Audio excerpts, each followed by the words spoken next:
Olá pessoal, bom dia, boa tarde, boa noite. Professor Leonardo Lopes aqui, dando continuidade aos nossos estudos sobre planejamento estratégico.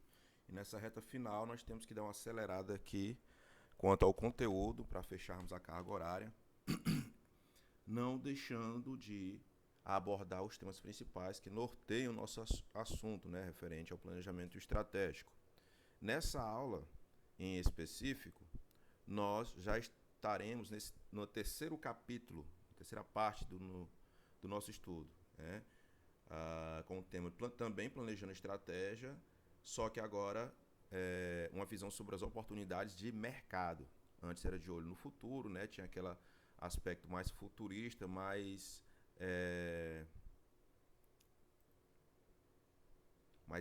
especulador, né? E agora não, agora nós vamos identificar, por meio de ferramentas, técnicas e outros mais, oportunidades de mercado.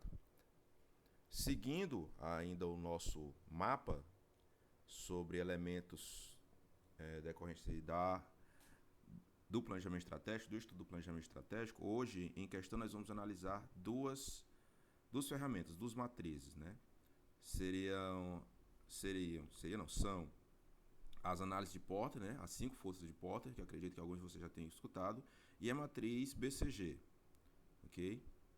É interessante falar que quando a gente se fala, né, das forças de Porter, ela já atua por meio de várias formas que impactam a rentabilidade do negócio. Ou seja, é uma análise a ser feita em cima da organização. Já a matriz BCG, elas auxiliam em análises globais de negócio, né? A análise por produto, por segmento, por concorrente, ou seja, tem uma visão mais de mercado, ok? Então, são duas ferramentas que de certo modo se complementam. Uma eu faço análise do meu negócio e a outra análise do mercado em que meu negócio está inserido, certo? A análise de Porter, ou sem força de hipótese, né, a meta dela é encontrar uma posição no setor em que a empresa possa melhor defender-se de forças competitivas e influenciá-las ao seu favor. Esse modelo aqui de Michael Porter, salvo engano Michael Porter de 86, ele apresenta uma metodologia analítica visando auxiliar a organização. Olha só, como eu falei, da organização, né? É uma visão analítica que visa auxiliar a organização a analisar o setor como um todo e prever sua evolução, conhecer a concorrência e sua própria posição no setor para saber como competir e formular uma estratégia competitiva para o ramo de negócio, ou seja, saber como competir.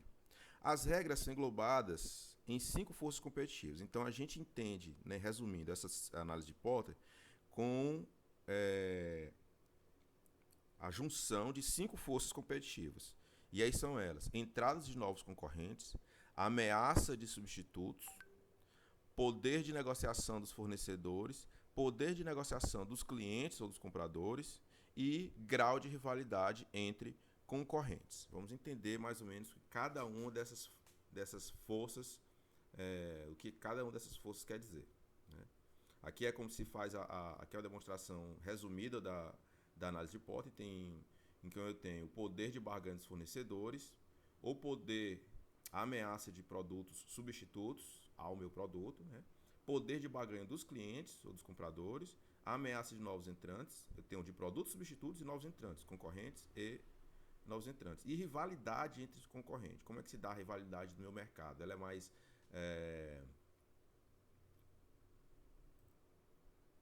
incisiva ou é algo mais brando, né? E aí a análise em cima das 5 forças de Porter que a gente vai poder identificar. Vamos lá. Os fornecedores, né? Você precisa ter em mente qual é o impacto que seus fornecedores têm em relação ao seu produto. Lembre-se que essa visão é sempre da organização e, consequentemente, do desenvolvimento do seu negócio, né? Aí você tem que fazer a seguinte pergunta: tem alto poder de barganha, né? Os fornecedores ele tem alto poder de barganha. Aí para você chegar a essa resposta, você deve levar em consideração os seguintes aspectos: custo de mudança de fornecedor, né? Custo que você vai ter com mudança dos fornecedores, diferenciação de insumos, concentração de fornecedores, presença de insumos substitutos, né? O meu fornecedor X, eu posso substituir esse insumo que eu consigo com esse fornecedor com outro. Importância do volume para os fornecedores, a sua importância para aquele fornecedor. Muitas vezes eu sou cliente de um fornecedor e eu sou o principal cliente dele. Então, tendo em vista isso, o fato de eu ser o principal cliente daquele fornecedor, o meu poder de barganha já aumenta. Certo? Impacto de insumos sobre custo de diferenciação e aí no oferecimento do produto. Se eu alterar os insumos, qual a importância do insumo que eu consigo com esse fornecedor para o meu produto final. Ameaça de integração para frente e custos em relação a compras totais do setor. Certo? São algumas e tem várias outras variáveis, vamos dizer assim, vários outros aspectos que podem ser analisados quando se centra a minha visão na análise de portas sobre o poder de barganha, no caso, sobre os fornecedores. Ok? Então é saber o impacto que o fornecedor tem no seu negócio. Compradores ou clientes. Qual o poder dos clientes em relação ao seu produto? O poder de decisão do consumidor é muito forte, principalmente em relação ao preço e à qualidade oferecida pelo produto. Né? Quanto maior o nível de competição no mercado em que o produto está inserido, maior é o controle dos próprios consumidores sobre as vendas. Logo, nós, como cliente, o liberalismo, a escola liberal, por exemplo, prega que a concorrência é a principal vantagem do cliente, certo? Porque se há muita concorrência, quem sai ganhando é o cliente, com oferecimento de produtos adicionais, redução do valor final do cliente, poder de barganha, ok? Então, se um mercado que eu estou inserido ele tem uma concorrência bem ampla, né, bem forte, isso dá maior poder ao meu cliente. E aí eu tenho que levar em consideração isso aí para entender qual mercado eu estou inserido e qual o papel do cliente na minha organização. Né? Então, a mesma pergunta se fez lá aos fornecedores. Tem alto poder de barganha esse cliente? Né? E aí quais são os aspectos? Concentração de compradores. Se eu tenho muito comprador, muito cliente no meu mercado também. E aí aquela relação oferta e demanda já tem outra,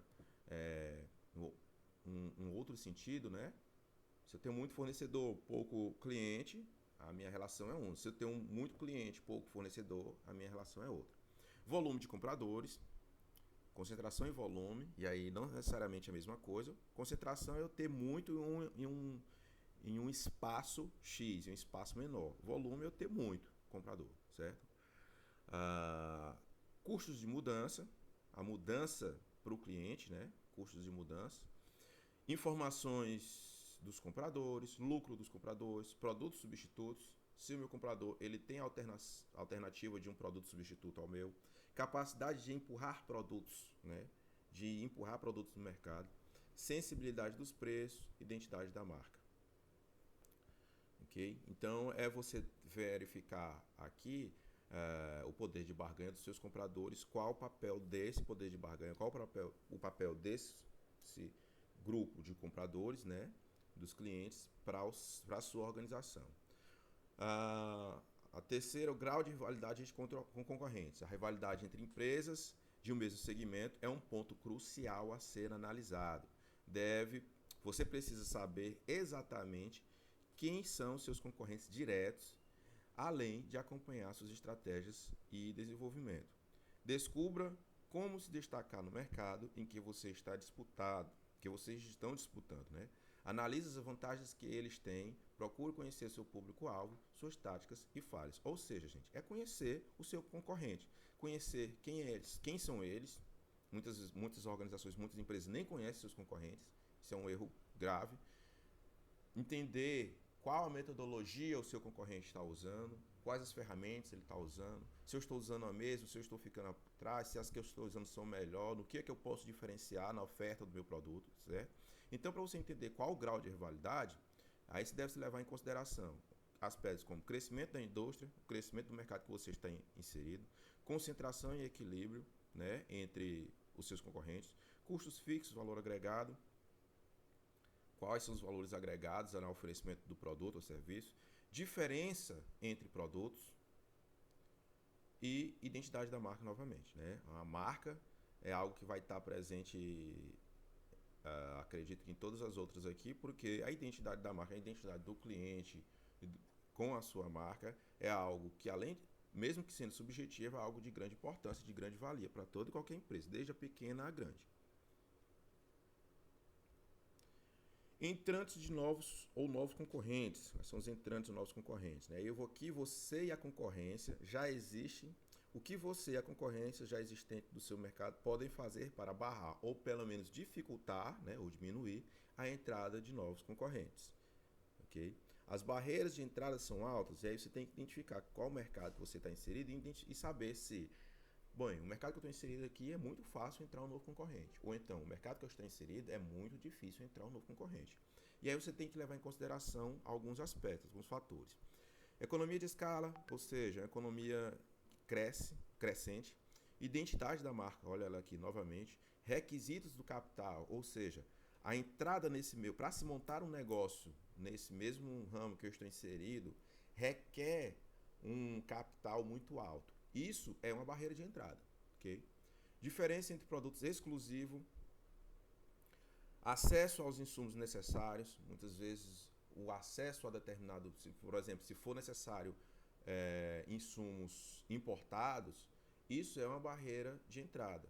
Por quê? Porque encarece a produção, complexa e mais ainda todo o setor de logística, né? Política governamental, patentes e contratos de exclusividade, certo? Então, são aspectos que dificultam ou não, que pode ser levado em consideração para identificar se há a dificuldade, para você mensurar a dificuldade da entrada de novos concorrentes, ok?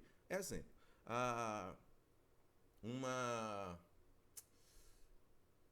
meu Deus do céu.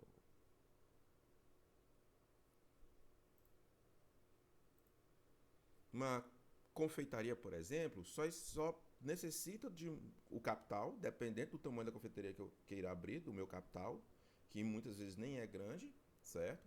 Da minha expertise na produção, certo? O saber fazer. E basicamente é isso. Agora, a entrada no mercado, exemplo da instalação de painéis solares, por exemplo. Apesar de ser um mercado que está em bastante, está numa crescente muito grande, e aí já se dá a economia de escala, né? Os requisitos de capital, eles são um tanto quanto altos também. Então não é qualquer pessoa ou qualquer empreendedor, qualquer empresário que tem capacidade financeira de entrar nesse mercado, certo? Além de ter outros aspectos. Contratos de exclusividade, por exemplo, quando se está no mercado de franquias, que aí há um aspecto territorial a ser levado em consideração, ok? Então são N fatores que ensejam sobre esse aspecto aqui, que é a questão da entrante ou novos concorrentes, entrantes ou novos concorrentes. Vamos seguir. Ameaças de produtos substitutos. E aí nós temos ameaças de produtos substitutos. Eu já falei do outro. Ok. Ameaça de produtos substitutos, né? Liste os concorrentes que possuem produtos que trazem benefícios parecidos ou iguais ao seu e invista em cima dessa análise. O que seu produto tem ou pode ter de diferente que fará com que as pessoas não pensem duas vezes antes de escolherem por você. Então você tem que se focar no seu diferencial do produto, né? Uma vez que pode, dependendo do mercado que você esteja inserido, haver um produto não igual, mas que possa substituir perfeitamente o seu, né? O grau de ameaça é alto se existe um alto grau de ameaça de haver um produto substituto, né? E aí você deve levar em consideração desempenho relativo aos preços do concorrente, custos de mudança do meu produto e propensão do comprador para mudar, né? Você entender se o meu comprador, beleza, tem produto substituto, mas o meu comprador, meu cliente, há uma propensão dele de alterar, de mudar o produto, ele começar a comprar do meu concorrente, né, em vez do meu. Se sim, por quê? E aí eu tenho que levar em consideração, né? Desempenho, vai ver que é o produto em si, o do outro está tendo desempenho melhor, ou preço. E aí em cima da análise que você vai entender. Então, gente, é interessante a gente verificar que as 5 forças de porta, ela permite a organização a se conhecer, né? como se fosse uma reflexão interna, né? Como é que eu me comporto frente ao mercado em que eu estou inserido.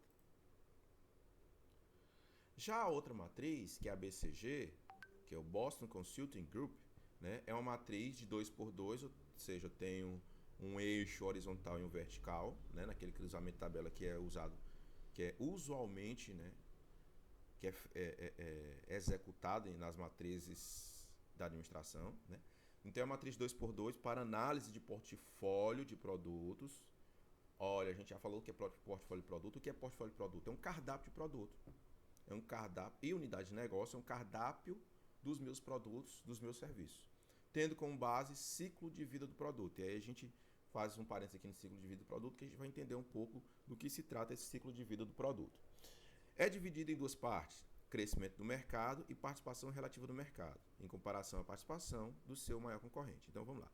Onde pode concluir, em uma primeira análise, que quanto mais rápido for o crescimento do mercado de um produto, ou quanto maior for a participação do mercado, melhor será para a empresa analisada. Ou seja, eu tenho um alto mercado, eu tenho um mercado em crescimento, e eu, além de ter um mercado em crescimento, nesse mercado em crescimento eu tenho uma grande participação. Quanto melhor, né? Quanto maior o mercado, ou maior for o crescimento do mercado, e maior for a minha participação, melhor para a minha empresa.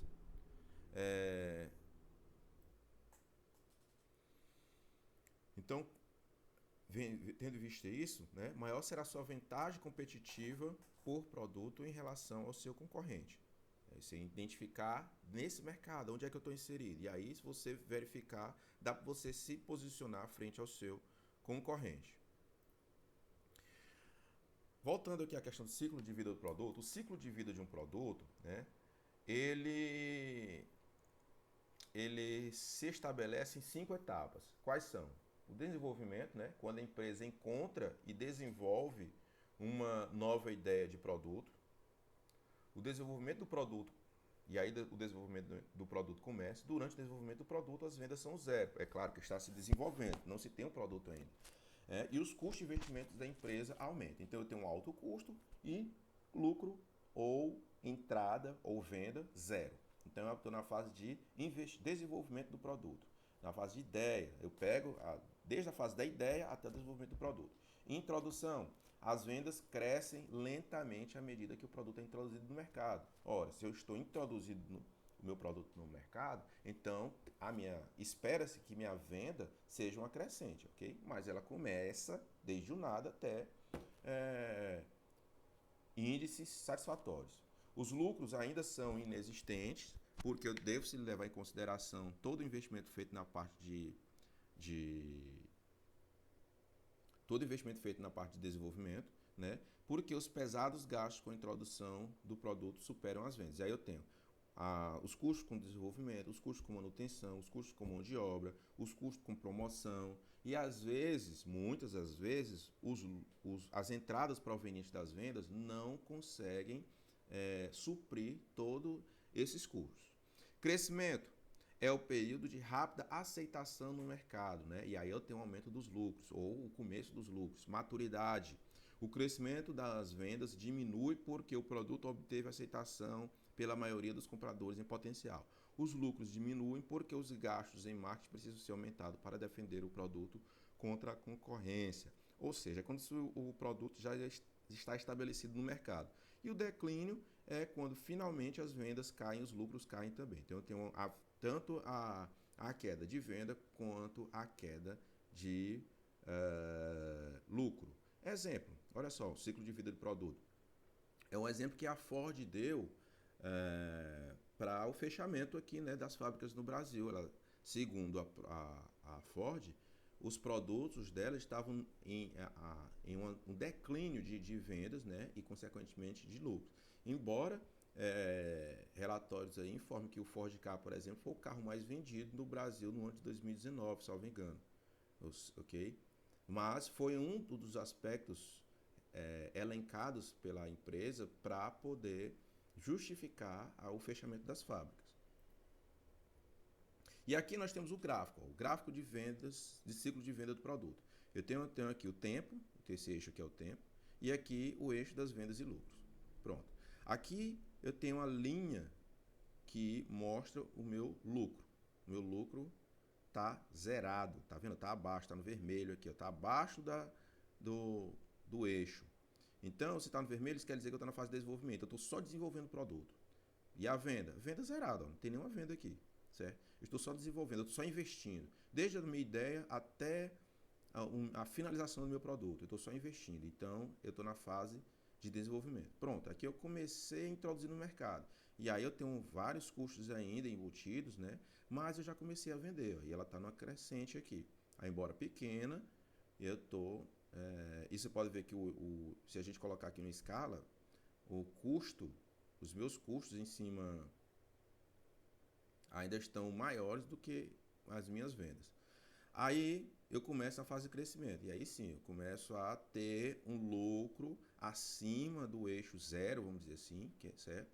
Demandado justamente com a alta de venda. Eu tenho venda e eu tenho lucro aqui. Professor, por que aqui a venda está aqui em cima e o lucro está aqui embaixo? Porque da venda para o lucro eu tenho que tirar essa diferença que são o quê? Os custos embutidos. Então é como se fosse o lucro líquido, certo? Então eu vendi tudo isso daqui do zero até aqui, mas pode-se dizer que daqui, ó, desse ponto até aqui, nesse ponto, estão embutidos os meus custos. E maturidade. Eu chego no ápice das minhas vendas, mas começo o declínio de vendas. Assim como os meus lucros vão baixando. E até eu entrar somente no declínio, tanto de venda quanto de lucro, certo? Essa matriz aqui é bem simples para poder nos demonstrar como funciona o ciclo de vida de um produto.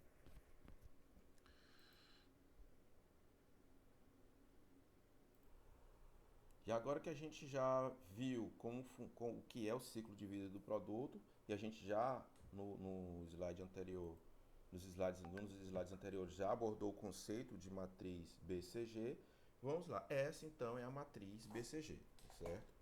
A matriz BCG, como a gente foi falado, ela tem dois eixos, né? Tanto do crescimento do mercado, de baixo para alto, então aqui eu tenho uma crescente de mercado, e uma participação relativa no mercado, de alta para baixo. Então, ó, o sentido da participação no mercado é esse aqui, ó, de baixo para alto, e o sentido do crescimento do mercado é de baixo para alto, daqui subindo. Então eles convergem aqui. Isso quer dizer que esse fator aqui, ó, o estrela, é o que tem maior participação do mercado e maior crescimento do mercado. E aqui o abacaxi é o que eu tenho menor participação no mercado e menor crescimento do mercado. Vamos entender cada um, o que é que significa cada figurinha dessa daqui. Pronto. Esses quadrantes da matriz BCG, né, são pontos que informam, né, onde eu me localizo em questão, quando se leva em consideração a participação do mercado e o crescimento do mercado. Então, o ponto de interrogação, que é esse daqui, né, ponto de interrogação aqui, engraçado, acabei de apontar para a tela como se vocês estivessem olhando, mas tudo bem. O ponto de interrogação, que já tem uma legenda aqui em questionamento, né, também conhecida como em questionamento ou criança problemática, nesse quadrante estão posicionados os produtos pertencentes ao mercado com altas taxas de crescimento, ou seja, meu mercado está crescendo, né, e existe grande investimento e possui baixo retorno, com possibilidade de se tornar um abacaxi, em pouco tempo. Porém, por estar em um mercado de alto crescimento, pode se tornar uma estrela, desde que seja bem tratado pelas empresas. Professor, o que é isso? Vamos lá. Eu estou aqui, estou em questionamento. Eu posso tanto vir aqui para o abacaxi, que a gente pode ver aqui que é o pior. Eu estou em baixo, participação no mercado e baixo crescimento. Aqui ele já está em alto, ele está inserido no mercado de alto crescimento. Só que ele, nesse mercado de crescimento, ele tem baixa participação, certo?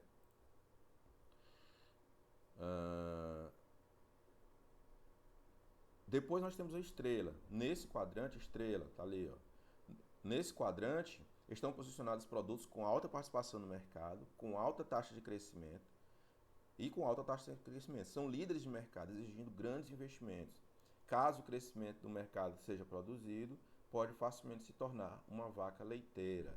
Caso o crescimento do mercado seja reduzido, pode se tornar facilmente uma vaca leiteira. Isso aí já vai depender do crescimento do mercado, né? Nem necessariamente é ele. Então, estrela é como se estivesse no crista da onda. Eu estou numa alta participação no mercado, eu eu comando, né? Eu sou a pessoa com maior destaque no meu mercado e o meu mercado ainda está em crescimento. Então, melhor que isso, só Deus disso. Depois nós temos a vaca leiteira. Nesse quadrante estão posicionados os produtos com taxa de crescimento moderada em mercados já estabelecidos. Não demandam grandes investimentos, uma vez que o crescimento do mercado é baixo. Algumas empresas têm estes produtos como sua base, por terem os lucros e a geração de caixa são altos. É comum ver estrelas se transformando em vacas leiteiras.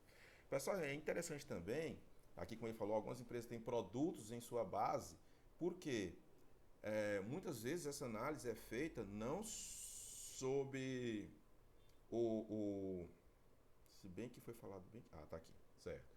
Não sobre a empresa como um todo. Não a empresa se enquadra totalmente num quadrante só.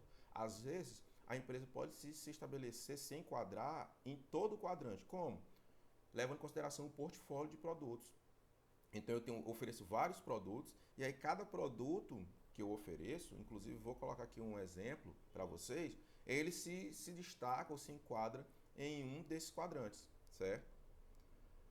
Então, a vaca leiteira é como se fosse um produto seguro ali, né? Eu sei, meu mercado está estabelecido, por mais que ele esteja em crescimento, mas eu tenho uma grande participação nele. E o abacaxi é o que o próprio nome diz, é um abacaxi, né? Também conhecido como animal de estimação, cão ou vira-lata, né, cachorro. Nestes quadrantes estão posicionados os produtos com baixa participação em um mercado, sem crescimento aparente, e esses produtos devem ser evitados ao máximo pela empresa, sendo possível até um descarte de tais produtos do portfólio da empresa, de ponto de vista financeiro, evitando os altos custos de superação e estratégia. Ou seja, é um produto que você pode verificar e dizer, rapaz, não vale a pena eu continuar oferecendo esse produto. E aí o que é que eu faço? Eu pego e descarto. Quer um exemplo aqui que me veio à cabeça?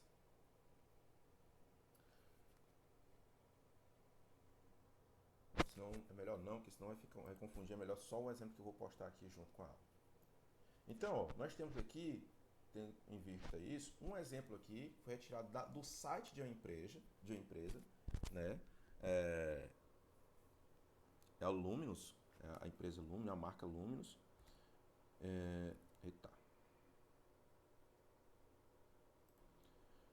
Em que essa empresa, ela oferece, é uma empresa, já dá para saber que é um fabricante de bicicletas, né?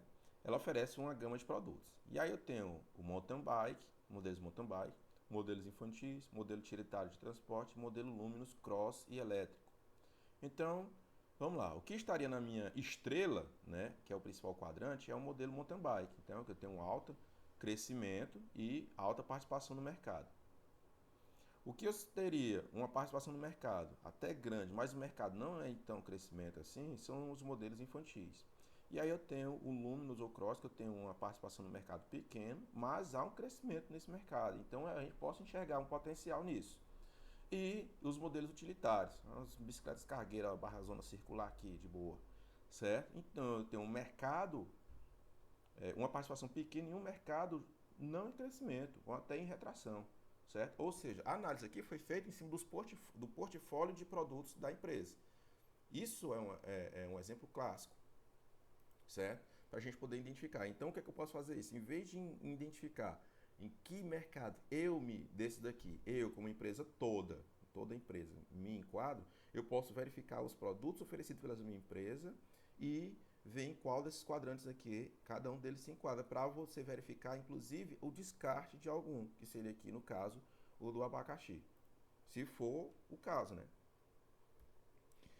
A matriz BCG, ela auxilia os profissionais de marketing, de vendas, né? Ou seja, toda a questão estratégica, a analisar os produtos que são comercializados pela empresa, identificando os aspectos importantíssimos para a manutenção destes. A empresa precisa saber qual é a possibilidade de crescimento de um produto, a sua condição perante o fluxo de caixa, a aceitação do público e etc.